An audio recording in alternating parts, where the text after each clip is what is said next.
Section 22, Clash of Cultures, Victors and Vanquished.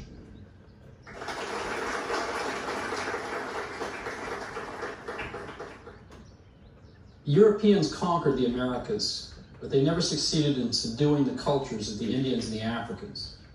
Military imperialism, in other words, succeeded, but cultural imperialism only partially succeeded. By 1700, the conquest of the Americas was over in the core regions.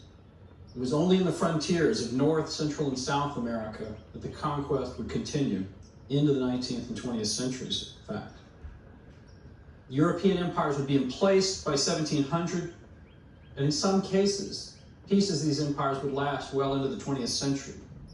The nation states of the Americas in our time, the legal and political systems that exist in these countries and their economies are direct descendants of the European conquistadors and the colonists of the 16th and 17th centuries. But as I will emphasize in the next couple of lectures, beneath this European political, legal, and economic surface is the legacy of non-European peoples' resistance to complete westernization. Through intense resistance and often calculated accommodation, Native Americans and Africans held on to much of their pre-contact cultures. We have seen examples of this. The religious conquest, the spiritual conquest, is the failure of the Spanish and the Portuguese to completely subdue the cultures of these peoples. You can see this in all sorts of other areas, in language, and music, and dance, and diet. The vast majority of Latin Americans today, for example, and to a large extent those of us in North America, have in our cultures the legacies of this resistance and accommodation. But perhaps the most powerful legacy of all this conquest and colonization in the Americas, from my point of view, is the racial and cultural mixture that defines nearly all of the Americas today. Cultural and racial mixing takes place across all of the Americas, in French, Dutch, English, Spanish, and Portuguese possessions. All of these colonies, all of these conquests produce racial and cultural mixing. But each of them deals with this mixing in very different ways. In Brazil and in the Caribbean, the mix of Africans and Europeans produces societies that are overwhelmingly racially mixed. Both of these regions have small white minorities throughout the colonial era and beyond.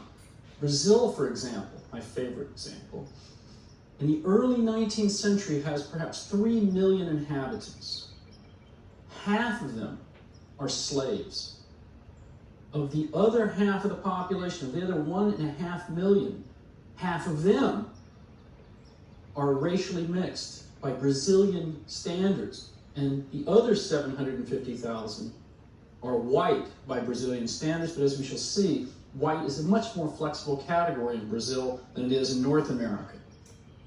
In other words, through most of its history, Brazil is a non-white nation, culturally and racially. It's not until the 20th century that by Brazilian census standards that there is a white majority. Some of the islands of the Caribbean, places like Haiti, for example, remain overwhelmingly black or African in their heritage. If you think of places like Puerto Rico or the Dominican Republic, the presence of racial mixture and of darker skin is enormous. They have incredibly diverse, racially mixed populations as a legacy of these conquests and colonization.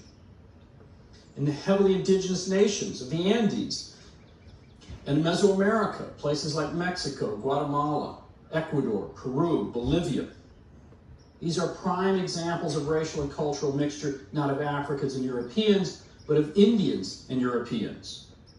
These are nations which, into the 20th century, have indigenous majorities, in some cases well into the 20th century. And the mixing of Indians and whites produces an increasingly large, racially mixed population called mestizos that are the parallel of the racially mixed mulatto populations in Brazil and the Caribbean. In this century, the mixing has been most dramatic and most complete in Mexico. And Mexico today defines itself. Its intellectuals promote Mexico as a mestizo nation. Brazilians today will tell you that what defines Brazil is that it is a mixture of all three races. British North America, especially in the southern colonies, what becomes the Old South, also is racially mixed.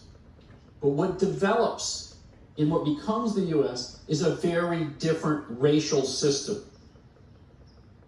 For complicated reasons that are still intensely debated by anthropologists and historians, British North America develops a different racial mixture and racial system from that in Latin America and the Caribbean.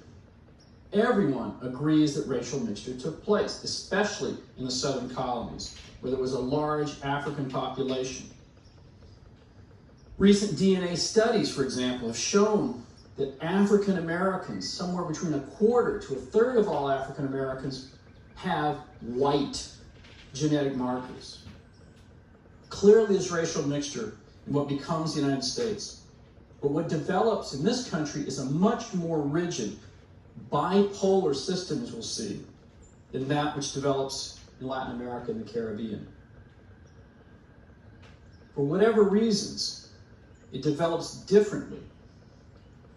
In the period of the 19th century, especially after the U.S. Civil War, the system becomes increasingly rigid with the rise of Jim Crow and segregation in the aftermath of slavery. In fact, this bipolar system becomes even more polarized.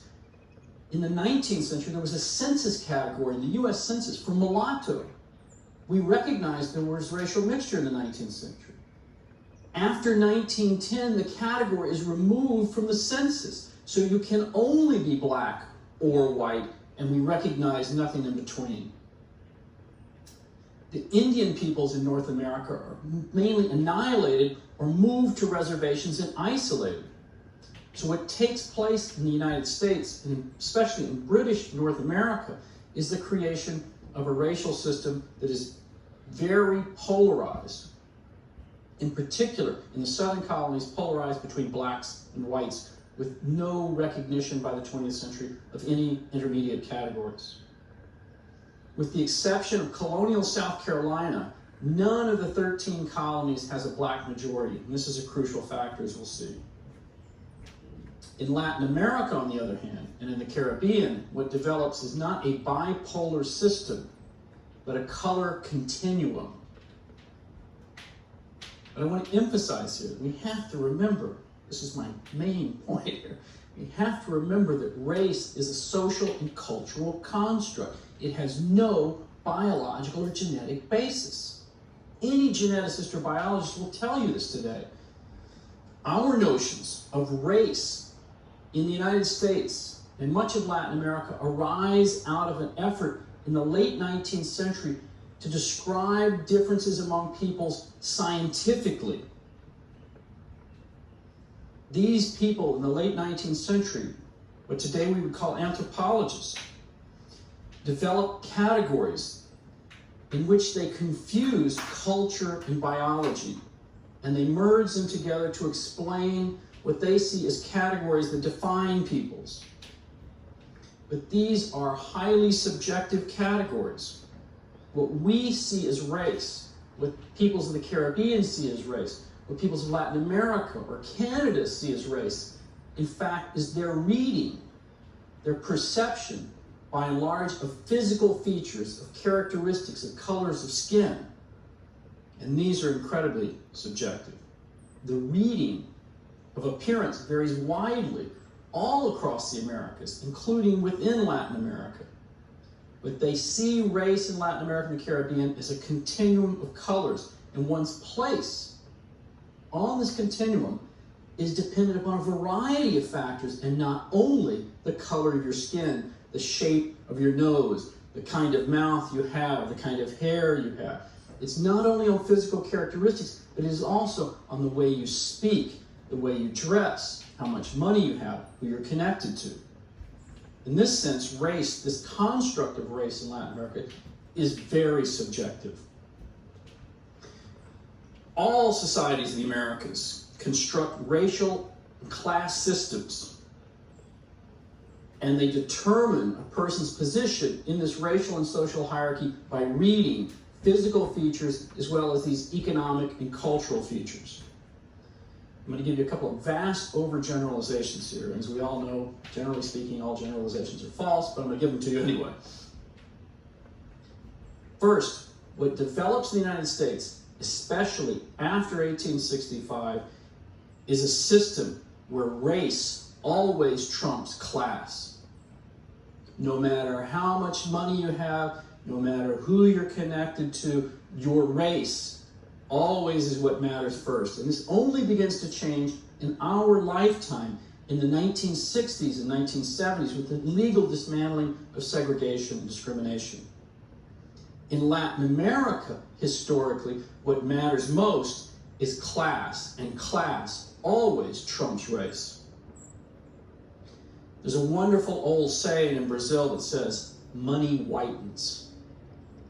In other words, you can quite literally change your standing in society in Latin America and the Caribbean by advancing in your economic status. I always tell the story of my friend Milton in Costa Rica. He lived down the street from me, and the family I lived with in Costa Rica was ethnically as white as they come. They were lighter than me.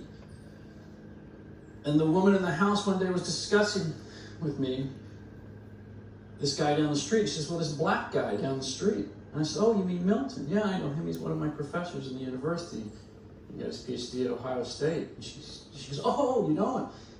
And not 2 minutes later in the conversation, she goes, you know that brown guy down the street? He changes color in mid-conversation because now, in fact, she has more information, and he can't really be black because I know him. And so in this sense, someone's racial categorization, their color categorization, is variable and depends on a wide number of factors. In the 13 colonies, this mixture and the recognition of this mixture tends to be suppressed, certainly much more so than in Brazil and the Caribbean. So the categories are fewer, and as we've seen, as time passes, those categories become more rigid. Now, to some extent, what this probably arises from are a series of factors, demography being crucial. As I pointed out, only South Carolina, for a period, has a black majority. And certainly as you move further north into New England and into Canada, there are fewer and fewer races, and there are fewer and fewer blacks in particular. And so demography makes a difference. What also makes a big difference is that what tends to happen in North America is there is a migration of more families and of women than there is initially in the conquest in Latin America and in the Caribbean.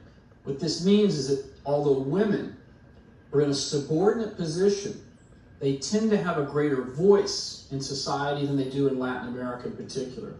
So that their objections to the behavior of their men are more vocal and more recognized, so that when racial mixture does take place, rather than recognizing these children as part of the family, it is suppressed. One of the striking features about Latin American society, especially places like Brazil, is the recognition of natural children. So that they are treated as part of the family, although not as the same status and standing as legitimate children. They are recognized. So there's a recognition then, in places like Brazil and the Caribbean, that racial mixture not only takes place, but that it is also recognized, and that these people are a part of the society and are accepted into it. And probably the role of families and women in British North America play an important role in dissuading this behavior, and then when it takes place, in publicly suppressing it. Although British North America sometimes has a profile, a racial profile, that looks like the Caribbean or Brazil, especially in these southern colonies, as I mentioned, the system becomes increasingly rigid. By 1860, for example, on the eve of the Civil War, only 2% of blacks in the South are not enslaved. What this means is that when emancipation takes place In 1865, to be slave and to be black are virtually synonymous. And so the system is constructed in the United States after 1865 segregates people now not by slave or free, but by black or white. This is not possible in the Caribbean or Brazil, where over centuries you have the development of larger and larger racially mixed populations who are free. So when emancipation takes place in Brazil after the United States, there is already a large free population that is black and mulatto, and there is no way to segregate them off into two separate categories. The British Caribbean is a good counterpoint to British North America because it shows that it is not simply the English system versus the Spanish or the Portuguese system. It's not simply English culture in British North America that makes it go off in a different direction from Portuguese colonies or Spanish colonies. Because the British Caribbean looks very much like Brazil. Large racially mixed populations, a demography that's very much like Brazil. In fact, the black majority is even larger in many of the islands of the Caribbean. But I want to emphasize that all American societies, including our own, were built on systems of inequality and hierarchy. All develop a sort of racial social pyramid. And in those societies, with large African and Indian populations, they form the base of the pyramid. In Mesoamerica and in the Andean world, Indians were the most downtrodden and discriminated in all society. As with the peasants in Europe, the elites and those who are more privileged on the social scale depict the Indians and the Africans as subhuman. And so often happens in history. Those with power and privilege work to rationalize and reinforce their superiority by promoting ideologies that demean and dehumanize those over whom they have power. And this is true in Latin America, whether it's an Indian population or an African population. And the general rule in Latin American and Caribbean society is the more you look, act, and sound like a European, generally speaking, the better off you're going to be in society. At the very top of the social racial pyramid in Spanish and Portuguese America are those who were born on the peninsula. This is especially true in Spanish America. These so-called peninsulars, those who were born in Spain and then immigrate, are at the very top of the social and racial hierarchy. They come from the center. Those with wealth, education, excellent family background, and political connections among the peninsulars are at the very top of the pyramid. All of these factors in your favor put you at the very top. But the variety is enormous as you move down through the Spanish or Hispanic population. Some people have less wealth, some have less social connections, some have less political influence, and so it's a mix of these factors that determine how high up the hierarchy you go. But even a poor Spaniard who comes across the Atlantic with little education, very little wealth, and no family connections, in general is better off on the social hierarchy than just about all the other racially mixed, and certainly better off than the black and Indian populations. The large middle ground in this pyramid is the most interesting. At the bottom you have Indians and Africans. At the top you have these peninsulars. In the middle, what you tend to have, especially by 1700, are these racially and culturally mixed populations. And it's these groups that eventually come to define most of Latin America. In Mexico today, it's a mestizo nation. In Brazil today, it's a racially mixed nation. The majority of the populations of these countries today are this racially mixed population. All of the Europeans come from societies with a strong sense of social and racial hierarchy. This hierarchy exists in Spain and in Portugal before the conquest. As we saw in here at the very beginning of these lectures, 15th century Spain is a classic example of a society that includes large numbers of people from different ethnic backgrounds, different languages, and different cultural backgrounds. In a sense, to use modern terminology, it's diverse and multicultural. As diverse and multicultural a society as you could find in the 15th century. And it's proof that living together side by side in exposure is not enough to produce some sort of tolerance and understanding. It is one of the more intolerant societies in the world in the 15th century. Witness the expulsion of the Jews and the Muslims in the late 15th century. To take one example, the Jews are forced to convert or leave. Those who do convert are tagged as new Christians, which becomes a code word for saying, you're not really one of us. Centuries later, people who are rising through the imperial bureaucracy, when they go through their sort of race check, on their resume it will say, from a new Christian family, which is to indicate that this is somebody who has tainted blood in the terms of that time. But these are societies with nuanced and complex racial hierarchies. Initially, what the Spanish attempt to do is categorize everyone with an elaborate and complicated tracking system. This scheme tries to track every conceivable racial mix. And it's beautifully captured. There's a series of wonderful paintings that hang today in the Prado Museum in Madrid, where it'll show black and white produces mulatto, the mixture of this and that produces this, and it shows all these different complex categories visually in painting. But this elaborate classification breaks down almost immediately for a very simple reason. In order to classify people this precisely, you have to know their genealogy back generations. And the only people who know their genealogy that well and have access to it are the elite.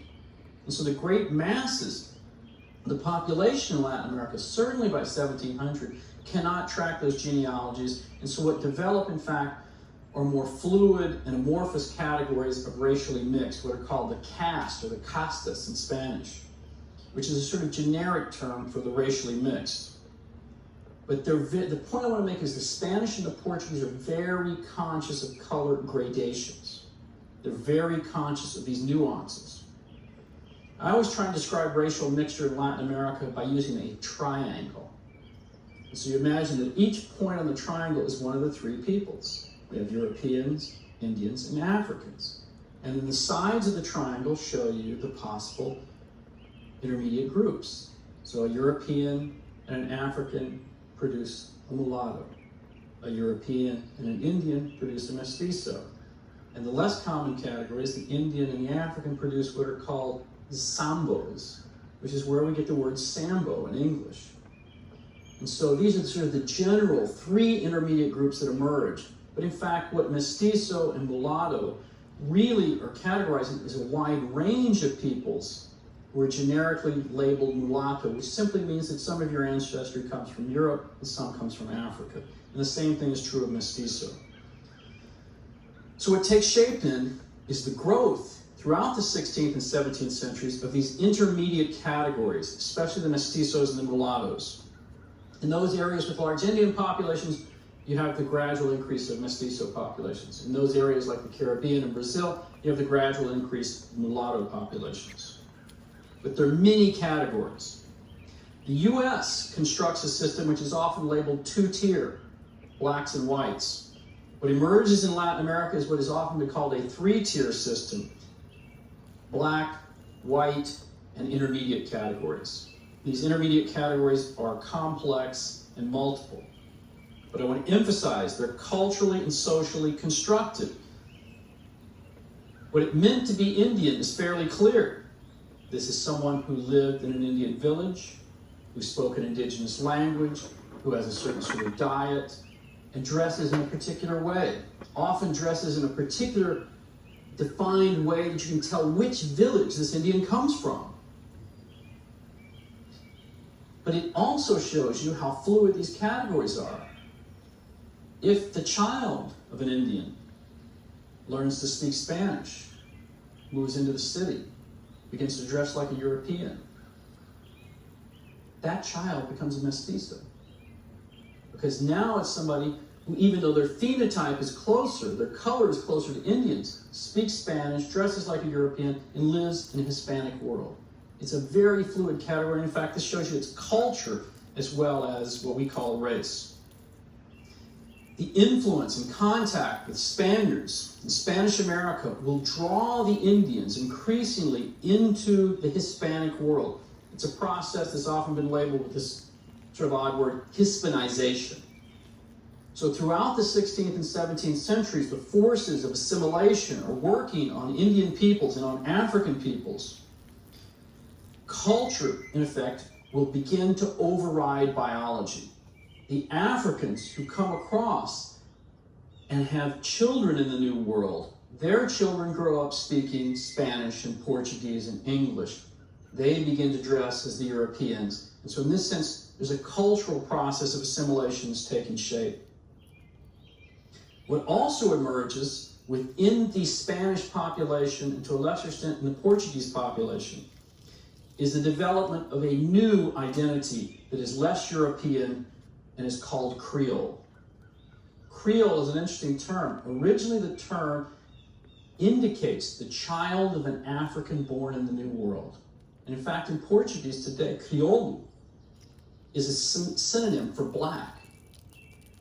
But eventually, especially by the 18th century, the term Creole will refer to the descendants of Spaniards born in the Americas.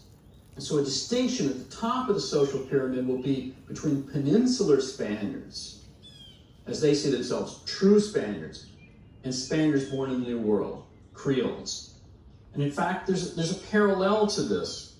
If you think of New England society, or Virginia, people like Benjamin Franklin, George Washington, Thomas Jefferson are Creoles. They are English, but they're not born in England. And so what will emerge in the 17th century in Spanish America, in the 18th century in British North America, is a growing sense among the European population that they are distinct from their European brothers and sisters. So what takes shape in the Americas is a formation in Spanish and Portuguese America in the 17th century, and in British North America in the 18th century, of a growing identity, an American identity. So that when the English come to Boston, or when Spaniards come from Madrid to Mexico City, they will see their American counterparts and they will think they're not really European because they wear a little bit different type of clothing. They eat some strange foods. The accent that they use is not the same as London or Madrid. And so the emergence of what is often called a Creole identity further complicates and nuances this social pyramid, especially by the 17th century in Spanish and Portuguese America, and by the 18th century in British North America. In this sense, what's emerging, as we'll see in the next lecture, by the mid-17th century in Spanish America, is a new American identity. And in some ways, the Creoles are the most interesting of these groups because they blend both the ethnic and the cultural characteristics of multiple worlds. African influences, Indian influences will blend in with European influences all across the Americas. In music, speech patterns, diet, and what you get is a mix that varies from region to region, from language to language, from colony to colony. But we need to remember that the vast majority of the peoples of the Americas, for most of the history of the Americas, are non-European peoples, both racially, in this traditional terminology, and culturally. In most of Latin America, certainly, until the end of the 19th century, the majority of the population is non-European, both racially and culturally. And I would argue that they are closer to a typical American identity, if there is such a thing, than our traditional European vision of Americans. And in this very fundamental sense, then, we can say that the European peoples were clearly the victors of the conquest, but the Indians and the Africans were never vanquished. Indeed, they're still with us. They're still a part of us.